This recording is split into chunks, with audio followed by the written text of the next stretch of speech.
प्रिय दर्शकों, नमस्कार। एक बार फिर से उपस्थित हूं आप सबके सामने विश्लेषण जन्म कुंडली का इस कार्यक्रम के अंतर्गत। आज जो आपके सामने कुंडली लेकर के आया हूं, ये कुंडली आई है मेरे पास मुंबई, महाराष्ट्र। और जैसे कि आप लोग मेरे नियमित दर्शक हैं और जानते हैं कि कुंडली विश्लेषण में सबसे ज़्यादा हमारे ग्रहों को जो परिणाम देने के लिए आंदोलित करता है, जो उद्वेलित करता है, जो ऊर्जा का काम करता है, वो हमारी कुंडली का पंचांग होता है। मतलब तिथि, वार, नक्षत्र, योग और कर्ण, है ना। तो इनकी कुंडली में जो तिथि है उसके पहले भी बहुत सारी चीज़ें काम करेंगी। जैसे माह का प्रभाव व्यक्ति को धनी बनाएगा, सुखी बनाएगा, परोपकारी बनाएगा, हठी बनाएगा, कामुक बनाएगा। कैसा बनाएगा? तो प्रश्न आता है कि भाद्रपद माह में जन्मे लोग कैसे होते हैं। ये बड़े सुंदर होते हैं, धन उपार्जित करने की बड़ी लालसा होती है। मतलब ये चाहते हैं कि मेरे पास खूब सारा धन रहे। और ऊपर से दक्षिणायन के ये हो जाते हैं, सूर्यदेव भाद्रपद माह में दक्षिणायन में होते हैं। इस वजह से यहाँ पे आत्मविश्वास की कमी होती है। और मैंने एक बहुत पहले पूर्व में एक कार्यक्रम बताया था जिसमें बात कही थी कि सूर्य ही वस्तुतः लक्ष्मी के कारक होते हैं। धन का व्यय देवगुरु बृहस्पति तय करते हैं। कैसे? देवगुरु बृहस्पति अगर आपकी कुंडली में कमज़ोर हैं, खराब हैं, निकृष्ट बने हुए हैं, तो आपका व्यय गलत जगह पे होता है। अगर सूर्य देव आपकी कुंडली में अच्छे बैठे हैं, उच्च के हैं, लग्न में बैठे हैं, दिग्बली हैं दशम स्थान में, तो ये आपको धनहीन नहीं बनने देते हैं। व्यक्ति जुगत लगा करके उसके पास लक्ष्मी आती रहती है। तो और उसके पास उस लक्ष्मी का या वो धन है, वो किस तरीके से उसको कितना सुख देगा, तो वो शुक्र से प्रभाव मिलता है। वो शुक्र के शुक्र ग्रह के कारण देखा जाता है, शुक्र ग्रह से वो देखा जाता है। तो यहाँ पे दक्षिणायन में है और दक्षिणायन में सारे के सारे पापग्रह बलि हो जाते हैं। तो पापग्रह बलि होंगे तो कौन कौन से ग्रह बलि होंगे? तो ये कुंडली बनी है कर्क लग्न की, जिसमें पापग्रह में प्रधानतया मंगल और शनि, जिसमें से कर्क लग्न की कुंडली के लिए लग्नेश के परम मित्र होते हैं मंगलदेव। दशम स्थान के साथ साथ पंचम भाव के स्वामी होते हैं। योग कारक ग्रह की भांति इस कुंडली में परिणाम करते हैं। उनका जन्म कुंडली में केंद्र में बैठना ज़्यादा श्रेयस्कर परिणाम जातक को देगा। यानी कि अगर आपकी कुंडली का प्रधान योग कारक ग्रह 6वें, 8वें, 12वें कमज़ोर या दुह स्थान में बैठा है, त्रिक भाव में 6वें, 8वें, 12वें, तीसरे में, तो ये व्यक्ति को उसके मेहनत के परिणाम को देर से देने वाला बना देते हैं। या दूसरा, वो व्यक्ति बहुत सही तरीके से, सटीकता से ये नहीं समझ पाता है कि उसको किस दिशा में कितनी मेहनत करनी है। तीसरा, कि अगर योग कारक ग्रह आपकी कुंडली में कमज़ोर बन रहा है तो वो ग्रह आपके प्रभावों को और आपकी विलक्षणता को कमज़ोर करने पे आमदा रहता है। फिर वो परिणाम जो है वो उसके पॉजिटिव न मिलकर के कई बार नेगेटिव होते हैं। परंतु वो योग कारक है, वो ग्रह आपकी कुंडली का लग्नेश का परम मित्र है, श्रेष्ठ स्थिति में बैठा है, तो वो आपको राजा की भांति सुख प्राप्त करने और समाज में अपना विलक्षण प्रभाव रखने वाला बना देते हैं। आगे बढ़ के बात करेंगे शरद ऋतु। जिनका भी जन्म शरद ऋतु में होता है वो लोग आलसी होते हैं, थोड़े से आलसी होते हैं। प्रायः आपको मैं एक सामान्य बात बता दूं कि जो लोग शरद ऋतु में जन्मे होते हैं उनमें अपने काम को लेकर के थोड़ा आलस्य देखा जाता है, पर वही काम जब वो किसी दूसरे के लिए करेंगे तो उनमें बड़ी जल्दबाजी होती है। मतलब वो फिर तुरंत तैयार हो जाते हैं, हाँ हाँ हाँ, जल्दी करो जल्दी करो जल्दी करो। तो अपने काम पे उनका फोकस थोड़ा कम सा होता है, बाकी किसी दूसरे के लिए वो तुरंत ही झटपट तैयार होने वाले होते हैं। आगे बढ़ के बात करेंगे, शनिवार को इनका जन्म होता है। शनिवार को जो लोग जन्मे होते हैं वो मृत्यु सैया पे लेटे हैं। मतलब सामने मृत्यु दिख रही है, भयंकर कष्ट हो रहा है, शरीर में प्राण निकलने के समय पे जो कष्ट होता है उससे भी ज़्यादा कष्ट हो रहा है। फिर भी अगर आप उनसे पूछेंगे कि क्या कमी रह गई थी, क्या पाया, क्या खोया, तो पता है क्या बोलेंगे? हाँ देखो ना, मैंने इतना तो पाया है पर फिर भी ये बाकी रह गया। उनके ज़बान से ये नहीं निकलती है कि नहीं, मैं बहुत अच्छा मैंने जीवन जिया है, मुझे परमात्मा ने बड़ी कृपा की है, मैं जितने के योग्य नहीं था परमात्मा ने मुझे उतने से ज़्यादा दिया है। तो ये जो कृतज्ञता का और जो संतोषप्रद होने का जो भाव होता है वो शनिवार वाले लोगों में थोड़ी ज़्यादा देखने को मिलती है, या कम मतलब असंतोषी प्रवृत्ति वाली जो भाव की एक स्थिति होती है स्वभावगत, वो थोड़ी ज़्यादा होती है। प्रायः वे दुखी मानसिकता के भी होते हैं। उनको सदैव कोई ना कोई दुख न घेरते हुए भी वो ऐसी परिकल्पना में जीते हैं कि उनको कोई ना कोई अपार दुख है, असह्य कष्ट उनको भोगना पड़ रहा है, जबकि ऐसा कुछ है नहीं। पर ये शनिवार के चूंकि मंद हैं, दुख हैं शनि, इस वजह से ही शायद ये प्रवृत्ति शनिवार को जन्मे लोगों में देखने को मिल जाती है। ऐसे ये कृशकाय शरीर के होते हैं, लंबे होते हैं। शनि जब जन्म कुंडली में, अभी मैंने 2-3 दिन पहले एक कार्यक्रम बनाया था कि आपके लग्न को कौन सा ग्रह देख रहा है। तो अगर आपकी कुंडली के लग्न को शनि देख रहे हैं तो ये व्यक्ति को बुद्धि में ऐसे कई बार गंदा रहना, असंतोषी प्रवृत्ति तो मैंने पूर्व में कही ही। उसके बाद वो ब्राह्मण भी है, क्षत्रिय भी है, वैश्य भी है, शूद्र भी है, चारों का प्रभाव है।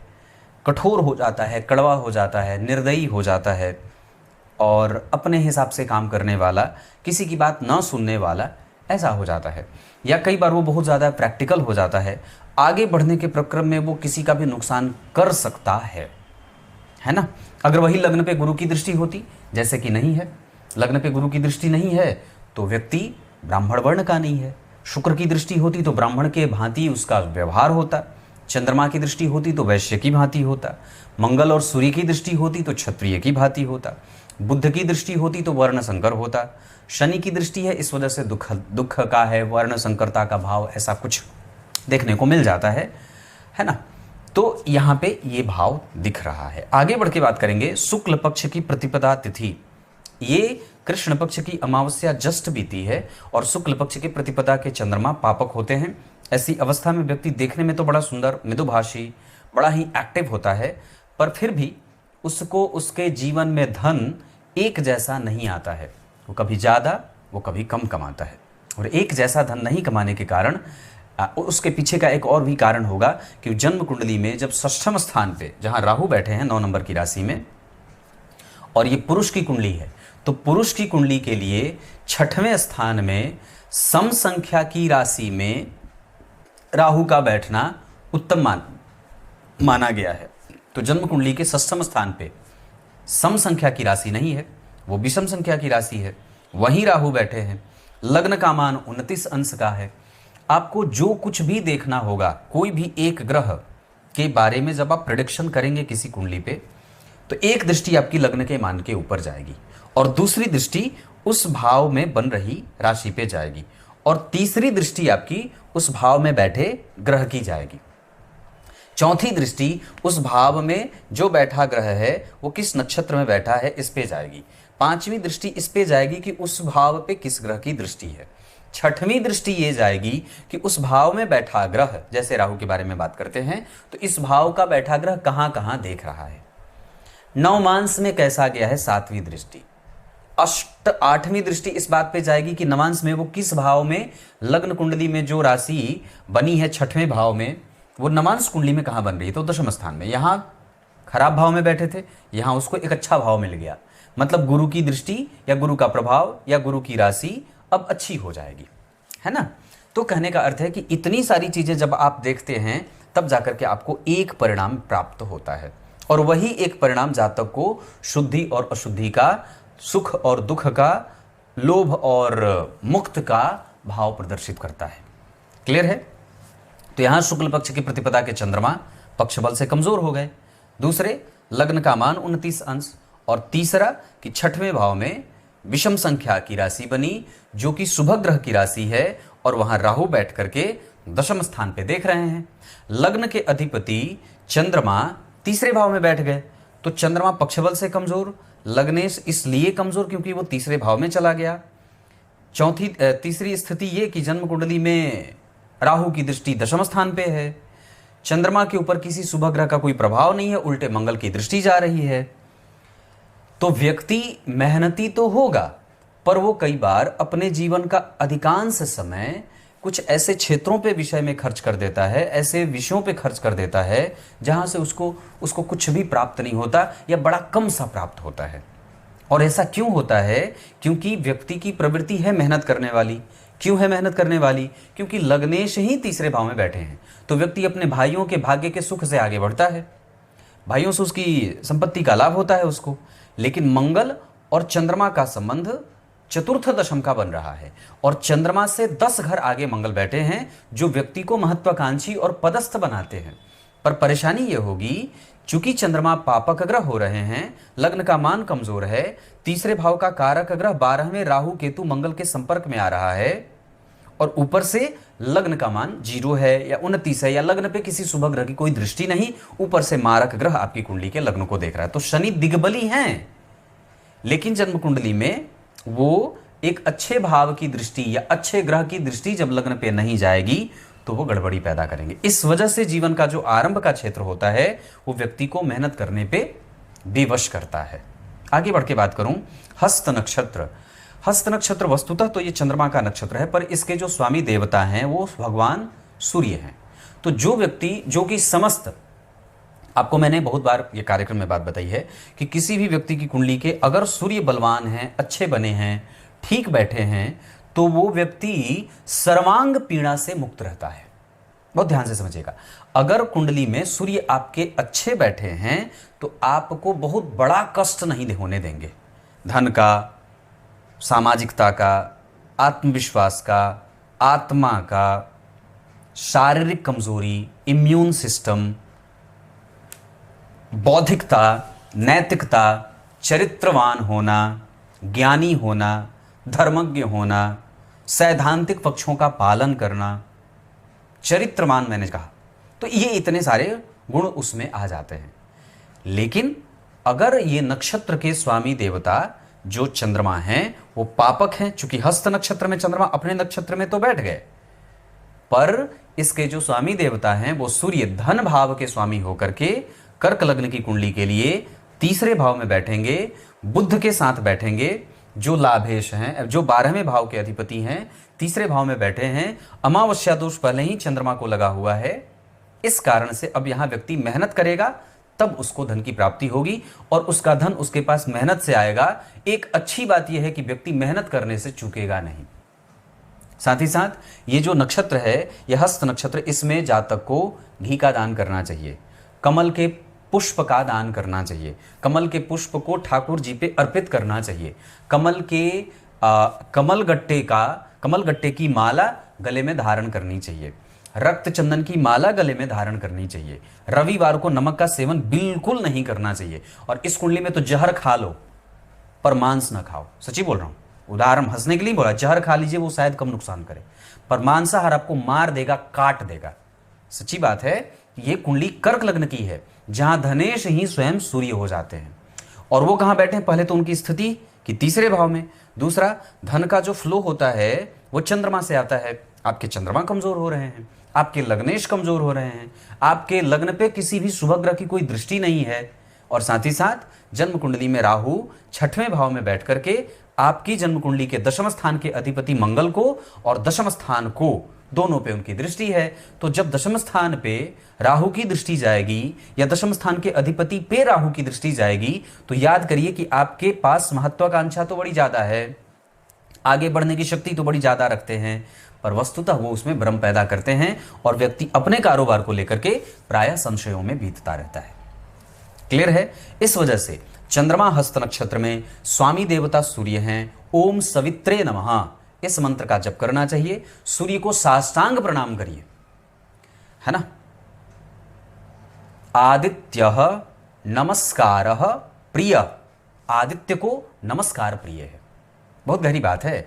भगवान सूर्य को नमस्कार प्रिय है और पीले पुष्प की माला प्रिय है, लाल चंदन की माला प्रिय है। आप लाल चंदन का वृक्ष लगा सकते हैं, आप लाल चंदन के वृक्षों की छाया में बैठना, लाल चंदन का वृक्षारोपण करना, इसके साथ साथ आप पीपल के वृक्ष का भी रोपण कर सकते हैं जितना अधिक हो सके। ये आपकी कुंडली में नक्षत्र के बल पे बता रहा हूं, ऐसे नहीं बोल, हवा में नहीं बात कर रहा, तो ये बात बोल रहा हूं। दूसरा कि ब्राह्मण को रविवार के दिन कुछ भी दान करिए, तांबा हो जाए, पीतल हो जाए या स्वर्ण हो जाए, जैसा आपके पास आपकी सामर्थ्य की स्थिति। इसके साथ रविवार को मीठी चीजों का सेवन करिए, मीठी चीजें खाइए। पूर्णिमा का व्रत करिए, एकादशी के दिन रोटी का सेवन करिए। जितना ज़्यादा हो सके अपने जन्मदिन आश्विन माह भाद्रपद माह के शुक्ल पक्ष के प्रतिपदा तिथि को अपना जन्म दिवस मनाइए। और इतना ही नहीं, इस नक्षत्र में अगर जन्म दिवस के दिन इस नक्षत्र जो हस्त नक्षत्र है, इस समय इसके 2-4 दिन आगे पीछे आपका यही नक्षत्र मिल जाएगा, तो उस नक्षत्र में बुला करके अपने ब्राह्मणों को अपने घर पे बुला करके उनकी सेवा करिए। ठीक है, ऐसा करने से आपको इस नक्षत्र में जो स्वास्थ्य जनित जैसे हड्डियों का रोग होता है, घुटने में दर्द हो जाए, पेट में हो जाए परेशानी, पित्त से संबंधित समस्या होती रहती है। मेहनत करने पे व्यक्ति विवश रहता है, फिर भी करना पड़ता है क्योंकि भुजाओं में दर्द है और फिर भी कर रहा है ना। धन कमाने के लिए बड़ी मशक्कत करनी पड़ती है, धन टिकता ही नहीं है। मेहनत चूंकि कर रहे हैं तो वो अब परिणाम प्राप्त कब होता है? जब मंगल अच्छे हैं, चंद्रमा अच्छे हैं, सूर्य अच्छे हैं। तो सूर्य बैठे हैं आपको मेहनती तो बना दे रहे हैं, पर वस्तुतः मंगल 12 में और चंद्रमा धन का फ्लो एक जैसा रखते नहीं है। चंद्रमा है पापक, इस वजह से व्यक्ति के पास धन टिकता नहीं है, जो भी आए वो खर्च हो जाता है। वैसे ही ये इतनी सारी चीजें तो मैंने कहा। और साथ ही साथ जावित्री की जड़, श्वेत आक का पुष्प, उसकी जड़ या तो वो मिल जाए या जावित्री की जड़ आपको जिसको बोलते हैं, उसको अपने गले में रविवार के दिन चांदी के ताबीज में धारण करना चाहिए। ओम सवित्रे नमः इस मंत्र का जप करना चाहिए। आदित्यस्य नमस्कारम यो कुर्वन्ति दिने दिने। कल मैं किसी की कुंडली देख रहा था, तो उनकी कुंडली देखने के बाद मैंने उनको उपाय में कुछ उपाय लिखे थे सूर्य से संबंधित। तो उन्होंने कहा पंडित जी मेरी कुंडली में तो सूर्य बड़े अच्छे हैं, पंचम भाव में बैठे हैं स्वग्रही होकर के, तो आप मुझे सूर्य को ठीक करने के लिए क्यों उपाय दिए हो? मैंने कहा बेवकूफ़ आदमी, सूर्य सनातन को ही नहीं, सिर्फ सनातन धर्म में ही पैदा होने वाले लोगों को सूर्य की उपासना नहीं करनी चाहिए। विश्व में है ना जितने मनुष्य मात्र हैं, मनुष्य की बात कर रहा हूँ, सभी प्राणियों को सूर्य की उपासना करनी चाहिए। वो किसी एक के देवता नहीं है, वो सभी के हैं। क्योंकि अगर वो ना दिखें तो बिलबिला जाएगा आदमी, छटपटा के मर जाएगा। ठीक है, और दिख जाए अगर प्रचंड रूप से, उनकी अगर करुणा ना हो हमारी धरती मैया पे, तो सोच के देखिए कि आपकी हालत क्या हो जाएगी। तो दोनों ही तरीके से उनका होना बहुत आवश्यक है। इस वजह से सूर्य की उपासना सबको करनी चाहिए। आदित्य को नमस्कार प्रिय है, देवी मैया को सहस्त्रार्चन प्रिय है, राम जी को उपासना प्रिय है, पूजा करिए, मंत्र जप, ये सब राम जी को पसंद है। उसके बाद आते हैं शिव जी को जलधारा प्रिय है। शिव जी को जलधारा, आप कुछ भी अर्पित करिए, जलधारा उन्हें अर्पित बड़ी सबसे ज़्यादा प्रिय है ना। और उसके बाद क्या आते हैं, ठाकुर जी को बता दिया, सूर्य को बता दिया, देवी मैया को बता दिया, सूर्य को बता ही दिया, बस इतना ही थे। और कौन? गणेश जी को मोदक प्रिय है, यही छूट रहे थे। तो गणेश जी को मोदक प्रिय है। ये सब है पंचदेवों के, ये सब ये स्थिति। तो कहने का अर्थ है यहाँ पे शुक्र बढ़िया बैठे हैं, इस वजह से व्यक्ति की सांसारिकता, उसका मेंटल स्टैब्लिशमेंट ठीक है, पर चंद्रमा के कमजोर होने के कारण कई बार वो गड़बड़ होगा। हस्त नक्षत्र के बारे में मैंने चर्चा की। ब्रह्मयोग वैश्यवर्ण और वैश्यवर्ण के होने के कारण यहाँ पे व्यक्ति व्यापारिक माइंडसेट का होगा और थोड़ा दुखी होगा, क्योंकि लग्न पे शनि की दृष्टि है। अब आगे इस चक्र के दूसरे फेज में आपको नवांश और दशमांशा से आपका परिचय करा देता हूं। अब आगे बढ़ के मैं आपसे यहां पे विभिन्न ग्रहों के बैठने की स्थिति बता देता हूं। लग्न 29 अंश का, इसे कमजोर लग्न कहते हैं, या इसे अनुभवी होने के बावजूद उस अनुभव का संपूर्ण सुख व्यक्ति को प्राप्त नहीं होता।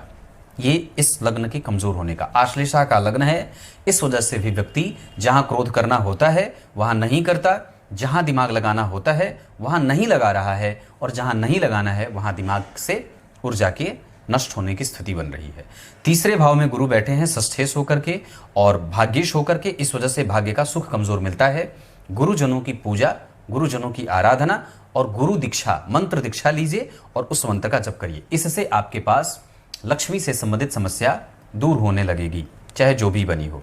क्योंकि धनेश तृतीय भाव में बैठे हैं तो मेहनत करके धन देंगे। चूंकि लग्नेश तृतीय भाव में बैठे हैं, इस वजह से व्यक्ति की प्रवृत्ति धनवान तो होती है, पर वस्तुतः उसे मेहनत करनी पड़ती है। तीसरा, भाग्य का अधिपति तीसरे भाव में बैठा है तो भाग्य से संबंधित चिंताएं देता है। क्लियर है? बुध इस कुंडली में तीसरे भाव के अधिपति हैं, तो व्यक्ति को पढ़ा करके अपने बुद्धि से, ज्ञान से धन कमाने वाली स्थिति में लेके जाता है। फर्नीचर का काम, खाने पीने का काम, रेस्टोरेंट का काम और फैब्रिकेशन, लोहा आदि, कीटनाशक और केमिकल के सेक्टर से व्यक्ति धन कमा सकता है।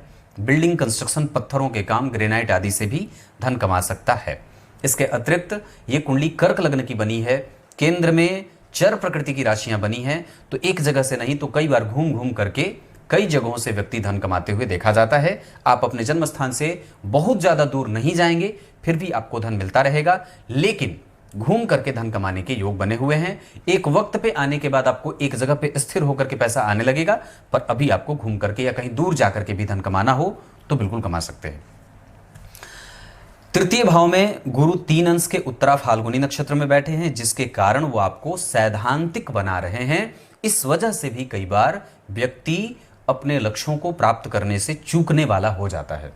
गुरु का तीसरे भाव में बैठना ठीक नहीं माना जाता। वस्तुतः वो कन्या राशि में अगर बुध के साथ और सूर्य चंद्रमा के साथ नहीं बैठे होते तो वो शायद अच्छे होते, लेकिन लग्न में बैठ जाते, केंद्र में बैठ जाते, किसी भी भाव में पंचम में बैठ जाते तो अच्छे होते, नवम में भी बैठ जाते तो आनंद आ जाता। पर वस्तुतः वो इसी वजह से व्यक्ति के मेहनत का परिणाम और उसके भाग्य का सुख, पिता का प्रभाव, पिता के संपत्ति की सुरक्षा आदि में कई बार उसको दिक्कत होती है। प्राप्त परिणाम जन्म कुंडली के पंचम भाव और द्वितीय भाव से देखा जाता है। आपने जो मेहनत किया वो क्यों? क्योंकि 12 में नीचाभिलाषी मंगल ये निर्णय को कमजोर करते हैं, और दूसरे और पंचम भाव के स्वामी सूर्य और मंगल। अब जरा सोचिए तो पंचम भाव के स्वामी पहले तो 12 में राहु केतु के संपर्क में, तो व्यक्ति का विवेक, व्यक्ति की बुद्धि, व्यक्ति के निर्णय लेने की क्षमता, यश, मान, पद, प्रतिष्ठा, कुल गौरव, संतान, पुत्र, विवाह, प्रेम आदि, इन सभी चीजों में एक दूरी बन गई। और द्वितीय भाव से परिणाम देखा जाता है, पंचम भाव से परिणाम देखा जाता है, तो ये चीजें कमजोर हो गई। चूंकि दूसरे भाव के अधिपति भी जन्म कुंडली में तीसरे भाव में 10 डिग्री पे हस्त नक्षत्र में बैठ करके आपको एक तरफा विचार करने वाला बना रहे हैं, और वहां सूर्य ने लगभग आपकी कुंडली में मुझे लगता है कि सभी ग्रहों को अस्त किया है। चंद्रमा को तो किया ही है, मंगल को नहीं करेगा क्योंकि डिग्री में मंगल बोल रहा हूं, बुध और गुरु दोनों को ही ग्रहों को कर रहे हैं, तो बुध भी अस्त हो गए और गुरु भी अस्त हो गए, चंद्रमा भी अस्त हो गए। तो सूर्य जो है वो वहां पे एक छत्र राज्य करके आपको एक तरफा मेहनत करने वाला पराक्रमी बना रहे हैं। पर भाग्येश अस्त के इस वजह से भाग्य, संतान, कम्युनिकेशन, पिता के सुख में कमजोरी। उसके बाद बुध कमजोर जो 12वां भाव, तो व्यक्ति व्यय को संतुलित नहीं कर पाता है। तीसरे भाव के अधिपति अस्त तो कम्युनिकेशन में कमजोरी, और गुरु कमजोर इस वजह से व्यक्ति के भाग्य में कमजोरी। तो यहाँ पे चंद्रमा कमजोर से धन का फ्लो कमजोर। तो हमें बहुत ही संतुलन के साथ कुंडली को लेकर आगे बढ़ना होगा। हम अपनी कमजोरी को जब तक नहीं समझेंगे तब तक हमें पद्धति पे काम करने की आवश्यकता है। चंद्रमा के बारे में मैंने बात की, बुध जो है वो हस्त नक्षत्र में 19 अंश के बुध अस्त हो रहे हैं। इस कारण से यहाँ पे व्यक्ति को मोक्ष में या कई बार एकदम बिल्कुल परस्पर जहां पे कोई चिंता नहीं है इस तरीके का भाव जागृत नहीं होता, या कई बार वो अपने मेंटल अनस्टेब्लिशमेंट के कारण अपने घर में और अपने बुद्धि को भ्रमित करता हुआ सा देखा जाता है। पंचम भाव के पहले चतुर्थ स्थान में शुक्र स्वाति नक्षत्र में केतु से दृष्ट, शनि से दृष्ट हैं, तो चतुर्थ स्थान पे जब केतु की दृष्टि पड़ेगी तो माता को लंबी बीमारी, और शनि की दृष्टि उच्च की पड़ रही है, इस वजह से व्यक्ति सुखी भी होगा। तो शनि की दशा में और शुक्र की दशा में काफी हद तक व्यक्ति को एक अच्छी खासी संपत्ति या चल अचल संपत्ति में जाने का योग दिख रहा है। पर चतुर्थ स्थान में मालव्य योग लगेगा, इस कारण से व्यक्ति कम से कम अनुभवी, क्योंकि शुक्र और केतु दोनों अनुभवों के कारक ग्रह हैं। केतु सर्वाधिक वृद्ध ग्रहों में से माने जाते हैं और वो अनुभव उनके पास ज्यादा है।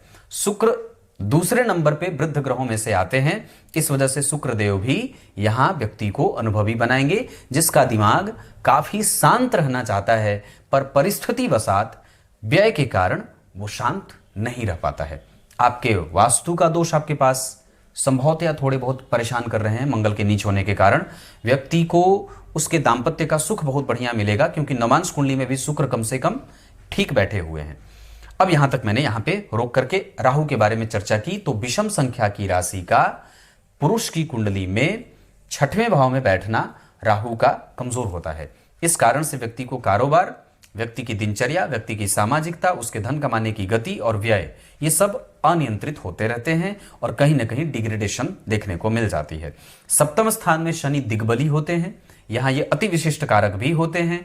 इस वजह से यहां पे व्यक्ति कम से कम अपने धर्म और अपने कर्म के साथ न्याय करने वाला होता है। साथ ही साथ वो अपने जीवन में न्याय कराता हुआ, न्याय दिलाता हुआ भी धन कमाते हुए देखा जाता है। जैसे आप कानून के क्षेत्र से संबंधित चीजों से, पूजा पाठ से संबंधित क्षेत्रों से, उसके बाद कंसल्टेंसी आदि से भी धन कमाने का योग बना हुआ है। शनि की 10वीं दृष्टि जन्म कुंडली के सप्तम चतुर्थ स्थान पे और 7वीं दृष्टि जन्म कुंडली के लग्न पे, जहां व्यक्ति के प्रभावों को काफी या कई बार मलिन करते हुए दिखाई दे रहे हैं। प्रभावों में वो जो एक विशालता देखने को मिलती है वो कमजोर हो जाती है। आगे बढ़ के बात करूं तो ये लग्न कुंडली में सप्तम भाव में शनि 18 अंश के श्रवण नक्षत्र में, चंद्रमा जन्म कुंडली में तीसरे भाव में। इस कारण से यहाँ पे कभी कभी, हालांकि यहाँ पे शनि को मैं खराब नहीं कहूंगा, अच्छे बैठे हैं, पर एक बात और भी यहाँ जोड़ना जरूरी होगा कि मारक ग्रह का कमजोर होना, अस्त होना ही ठीक होता है। खास करके अगर मारक ग्रह आपकी कुंडली में, जैसे कर्क लग्न की कुंडली के लिए शनिदेव मारक हैं, इस कुंडली में अच्छे हैं देवगुरु बृहस्पति, मंगल, सूर्य और चंद्रमा, तो कमजोर कौन कौन से हो जाते हैं? शनि, उसके बाद बुध, उसके बाद शुक्र भी काफी हद तक कई बार व्यक्ति को एक तरफा या महत्वाकांक्षी या जिद्दी हठी या पापी कर्म करके धन कमाने वाला या कैसे भी करके धन कमाने की जुगत लगाने वाला बना देते हैं। तो इस कुंडली में कमजोर 3 ग्रह होते हैं, शुक्र, शनि और बुध, जबकि अच्छे कौन कौन होते हैं? तो गुरु, मंगल, सूर्य और चंद्रमा। ये 4 ग्रह इस कुंडली के लिए अच्छे होने ही चाहिए। तो सूर्य तीसरे भाव में बैठ करके तो ठीक हो रहे हैं क्योंकि वहां वो अच्छे होते हैं, पर गुरु, बुध और चंद्रमा ये ठीक नहीं हो रहे। ऊपर से मंगल जन्म कुंडली में नीचा विलासी, सप्तम स्थान में पापक ग्रह का वक्री होना कई बार उनके पाप प्रभावों को वृद्धि दे देता है। ऐसी अवस्था में व्यक्ति का जो विवाह होगा वो थोड़े से समझौता के साथ या समझौते के साथ आगे बढ़ाने वाला हो जाता है। ससुराल में खूब आदर मिलेगा, इसमें कोई संदेह नहीं है। ससुराल धनवान भी होता है। पत्नी का सुख, सास ससुर का सुख, विशेषतया सास का सुख, ससुर का सुख, ये सभी इस कुंडली में बिल्कुल ठीक बना हुआ है। धन एक जैसा नहीं आएगा, आप व्यापार करेंगे तो ही ज्यादा अच्छा रहेगा। इस कुंडली में नौकरी बिल्कुल ही नहीं है, मतलब सरकारी नौकरी तो बिल्कुल भी ना के बराबर है। आगे बढ़ के नवांश चक्र पे अब ध्यान लेके आता हूं।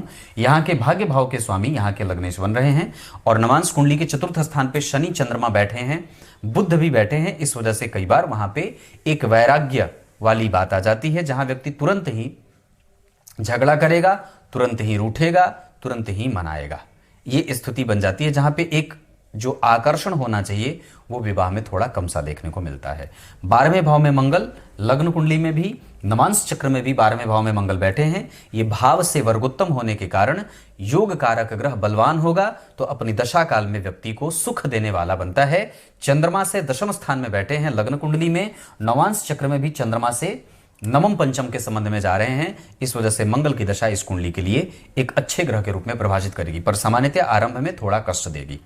उसके बाद बात करते हैं तो नवांश चक्र में शुक्र का दशम स्थान में बैठना, तो यहां व्यक्ति को कई बार उनके ससुराल में आपस में मतभेद देखने को मिलता है। इसके अतिरिक्त पत्नी के कारण व्यय होता रहेगा। पत्नी उम्र में अंतर वाली होती हैं।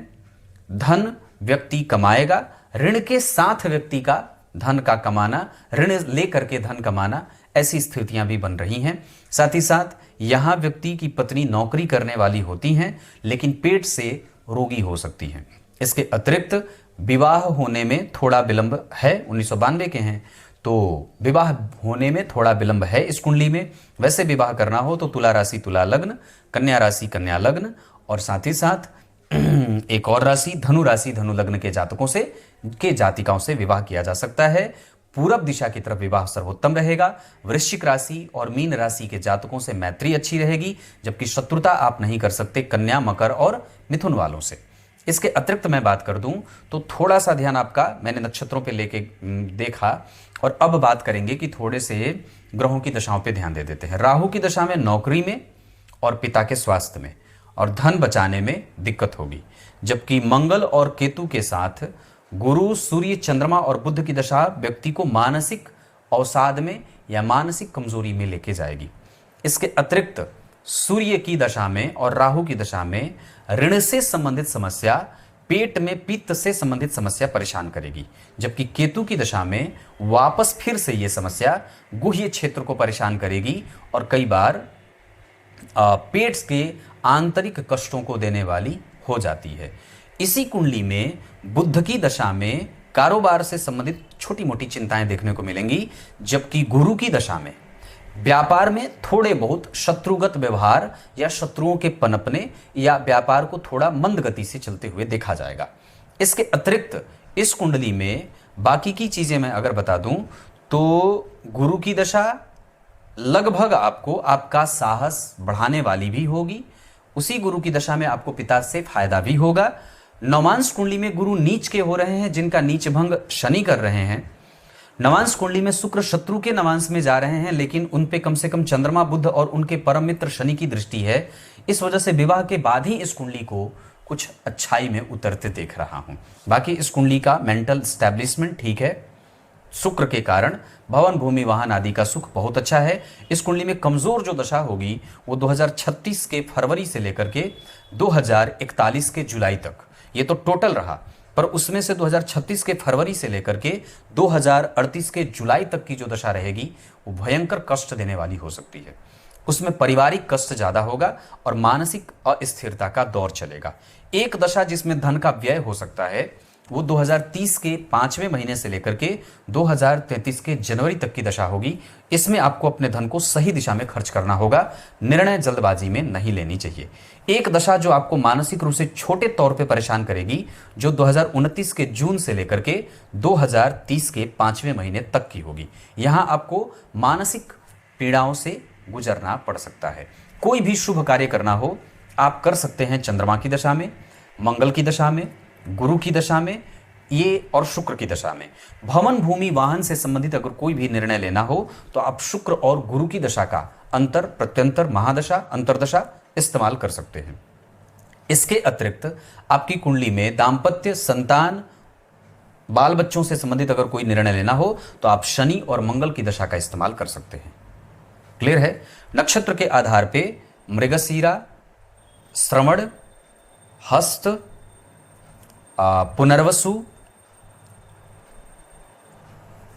पुनर्वसु, पुष्य, उत्तरा, फाल्गुनी, ये नक्षत्र किसी भी काम को करने के लिए बहुत अच्छे हैं। दिन सोमवार और शुक्रवार का बहुत अच्छा रहेगा। इस कुंडली में अगर और भी बातें बताऊं तो चंद्रमा से गुरु, सूर्य, बुध एक साथ बैठे हैं तो चंद्र कुंडली कन्या की बनेगी। लग्न में गुरु, सूर्य, बुध के कारण व्यक्ति कभी भी बहुत ज्यादा हिंसक नहीं होगा, मेहनत करने पे विश्वास रखता है और धन इस कुंडली में थोड़ा कम बचेगा। लायबिलिटीज तो पूरी हो जाएगी। व्यक्ति का दिमाग भी कई बार वहां चल रहा है क्योंकि अष्टमेश सप्तमेश होकर के शनि लग्न को देख रहे हैं। दशमांशा चक्र में धनु का दशमांशा बना है जो यहाँ के 6वें भाव के स्वामी है। इस वजह से भी कई बार प्रतियोगिता देखने को मिल जाती है। लग्न में शुक्र और राहु, व्यक्ति जब कुछ करना आगे चाहता है तब उसके पास व्यय दिख जाता है। कारोबार को लेकर के शनि चतुर्थ स्थान में चिंताएं देते हैं, जबकि चंद्रमा और मंगल भाग्य का सुख देते हुए व्यक्ति को उसका प्रभाव मिल जाता है। नवम भाव में सूर्य स्वग्रही और मंगल तुला राशि में बैठे हैं। लग्नेश लग्न को देख रहे हैं। व्यापार करिए, अपना स्वतंत्र कारोबार करिए, तभी आप सफल होंगे। क्लियर है? अष्टक वर्ग के आधार पे ये कुंडली चाहे कितनी भी परेशान रहे, चाहे कुछ भी हो जाए, ये कुंडली कभी भी डिप्रेस नहीं होगी और अपने जीवन की यात्रा पूर्णतया सफल कर लेगी, गारंटी से। उसके बाद पैतृक संपत्ति को आप बचा पाने में मुश्किल दौर आएगा, उसको बचाने की पूरी कोशिश करनी होगी। वाणी पे संयम बरतना होगा, मेहनती बनने की आवश्यकता है और आप हैं। ये कुंडली और भी ज्यादा मेहनत कर सकती है। छोटे बड़े भाई बहनों से मतभेद संभव है, मेहनत करके धन कमाएगी ये कुंडली। और ये कुंडली मालव्य योग लगा के बैठी है तो अनुभव, संतान, दाम्पत्य, परिवार, पत्नी और सांसारिक सुख के साथ ज्ञान, ये सब इनके पास है। 12वें भाव में केतु, व्यक्ति परमात्मा की भक्ति, भगवान की पूजा, किसी से न मांगने की इच्छा लेकर के पैदा हुआ है और पूर्व में भी उसका ध्यान इसी तरीके से था। समाज की सेवा और किसी भी तरीके से परम शांति को प्राप्त करना, यह जीवन का लक्ष्य है इस कुंडली का। इस कुंडली में एजुकेशन सामान्यतया कमजोर तो नहीं पर परेशानी से होता हुआ। मेहनत नौकरी और व्यापार में से किस पे किया जाए, व्यापार पे मेहनत करिए। इसके अतिरिक्त आपकी कुंडली में आप रिसर्च बहुत अच्छा कर सकते हैं। खाद्य तेल, जो खाने वाली चीज़ें हैं उससे संबंधित, और पेट्रोल, डीजल, केमिकल आदि का काम, प्रयोगशालाओं में जो चीज़ें बनती हैं उससे संबंधित, जैसे ब्यूटी फेस क्रीम हो जाए, इस तरीके की चीज़ों से, ऐसी कंपनियों से जोड़ करके, कंस्ट्रक्शन कंपनी से जोड़ करके भी काम कर सकते हैं। कोयले का बिजनेस आदि भी कर सकते हैं। इसके अतिरिक्त इस कुंडली में भाग्य का बल कमजोर हो रहा है। जो मैंने पूर्व में उपाय बताए हैं उसको जरूर करिए। आदित्याय नमः का जप करिए, ओम सवित्रे नमः का जप करिए और सिर्फ इसी मंत्र का जप करिए, बाकी और कुछ नहीं। अगर हो सके तो गुरु दीक्षा लेकर के गुरु मंत्र का जप करिए और जितनी चीजें बताई हैं उसको करिए। अपने घर की सफाई खुद से करिए। इसके अतिरिक्त ये कुंडली करियर में ग्रोथ करेगी। अगर अपने जन्म स्थान से थोड़ा दूर जाकर के भी कुछ काम करना चाहते हैं तो काम बन सकता है। इसके अतिरिक्त ये कुंडली अपने माता से सदैव सुख की प्राप्ति करती रहेगी। पिता के प्रभावों में भी थोड़ी बहुत कमजोरी के साथ ये कुंडली आगे बढ़ेगी, जबकि ये कुंडली ऋण में जा सकती है। हमें ऋण से बचने की आवश्यकता होगी। क्लियर है? कुछ इसी तरीके से आज के इस कुंडली विश्लेषण के कार्यक्रम का समापन करते हैं। तब तक के लिए बहुत बहुत नमस्कार।